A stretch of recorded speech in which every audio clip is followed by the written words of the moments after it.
What's up guys, welcome back to the channel. So today I'm going to show you a little e-bike builder secret. We're going to show you a secret. I'm going to show you how I wax my bike chain. Just like this. Look at that nice coat of wax on there I got on the chain. And so I've got this wax going onto my chain, and I didn't have to take the chain off of the bike. We're not using a wax pot. I didn't take a crock pot. We're not melting wax like that. I'm going to show you the lazy man's guide to waxing chains. Here we go. So what you do, you can get all these things on Amazon, guys, super cheap. You go on Amazon, you can get like these big bricks of wax, of paraffin wax, right? So I got like 3 pounds of wax, and I think it was like $19 or something on Amazon. I'll put the links to this stuff in the description.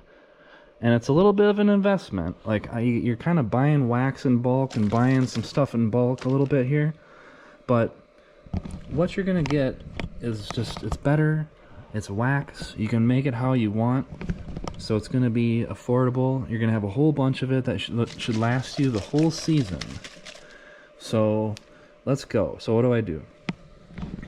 So like I said, you got to buy wax. You can get big bricks of it on Amazon. I got 3 pounds of it for like $19. So you get the wax, it comes in a brick. Sometimes it comes in a pellet. But basically I take like a butter knife and I just shave off the wax into a big ketchup bottle, right? And so why do I use a ketchup bottle? First of all, they usually have a wider spout that makes them easy to refill. So we've got a wide spout, it makes it easy to refill. There's some wax kind of like collected at the top here. I also put moly powder in here, so it's molybdenum powder is how you pronounce it, I think. So that's what makes it kind of like a darker gray or like a black color. If you put enough in there, it's the moly powder. I think some people use Teflon. I don't think I have any in this batch, but I also have some Teflon powder that I've used in the past. But basically you take wax shavings, you shave wax into this thing. I would say maybe like I don't know, you would think the more wax the better, but it's actually not true, right? But basically you take the wax, you get the shavings going into the ketchup bottle, fill it up maybe like 1/3 of the way, because when the wax kind of melts and dissolves down, it'll probably, you want it to be like 1/5, like 1/4 or like 1/5 full of wax. And then you fill the rest of it with 99% isopropyl alcohol. And the purpose of the alcohol is that it gives you some kind of a carrier that you can melt the wax into and then drip it onto the chain on the bike without having to remove the chain from the bike. Right? Because bike quick links, those are usually like limited time use only. So every time that you take a chain off of a bike, that quick link is usually wearing out depending on the type of chain. So you don't just want to be taking your chain off constantly all the time. That can be bad for that quick link, right? And it's almost cheaper just to buy entire new chains instead of buying spare quick links. So this is one advantage, is that we can just keep the chain on the bike. You get the wax in this bottle, get your moly powder in there, that's optional. I put it in there. And then you get wax in there, and then fill the rest up with isopropyl alcohol. Depending on the temperature, this stuff is the wax will melt down into like a solid chunk basically. So what I do before I go for a ride is I've got this in here, so it's just basically wax and isopropyl alcohol. And I've got a heat gun that I just have plugged in the garage. And I'll hit this thing with the heat gun just to get the wax melting. So then once you've hit this thing with the heat gun, I would cover it with something, because sometimes that heat can kind of like make the alcohol and like cause like a little bit of pressure to build up in here. So after you hit it with the heat gun, the first time you uncap it, cover it up, because sometimes it like spurts a little bit.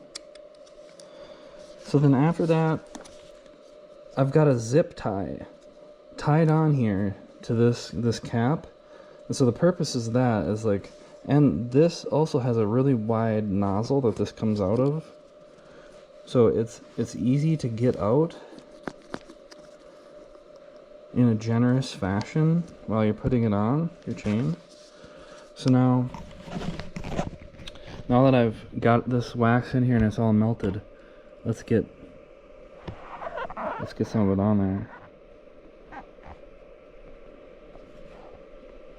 So you want something down below the chain when you're doing this, because if wax gets on like a carpet or like even a floor, it can be pretty bad. So that's why I have that towel down there. But as you can see, we're just kind of like dripping it down onto the chain. Like sometimes you get a little bit of a clog like that, and then when that happens, I still haven't figured this out. I just keep unclogging it with this zip tie. And then the trick is to don't hold the bottle completely upside down. Like, just hold it just tilted enough so that the wax is kind of dripping out the top. But don't completely flip it upside down, because then all the wax sinks to the bottom and just clogs this thing up over and over and over. So there's kind of like a way you gotta do it. Like, I hold it just kind of like level, and then I drip it down on there. And the wax does tend to build up on the nozzle. Maybe you could use something other than isopropyl alcohol. But in terms of getting this stuff on there and like how good it works, it's a lot cheaper than any products that really come in like a bottle. I mean, you can make a whole batch of this wax and have pounds of paraffin wax and get the molly powder and the rubbing alcohol, and you'll have enough to ride for a while.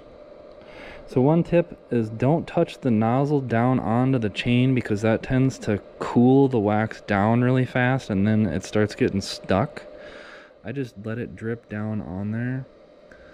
And then if you're dripping and it seems like it's mostly alcohol and you're not seeing wax like kind of going on there like a thick frosting, you can try shaking it. Sometimes shaking it kind of mixes it up and gets that melted wax kind of moving around in there. And then once you start putting it on there again, so when you shake it up, sometimes that helps kind of get all that melted wax coming out again. So let's see here. And the only disadvantage of doing it this way is that it tends to clog up on the nozzle. Like I said, maybe there's something that would work better than isopropyl alcohol. The stuff like White Lightning, Clean Ride, and the other products that are like this, like drip wax, I think there's one by Finish Line. They use like hexane, and they use different chemicals that keep the wax melted somehow and keep it dissolved. But I'm just using alcohol.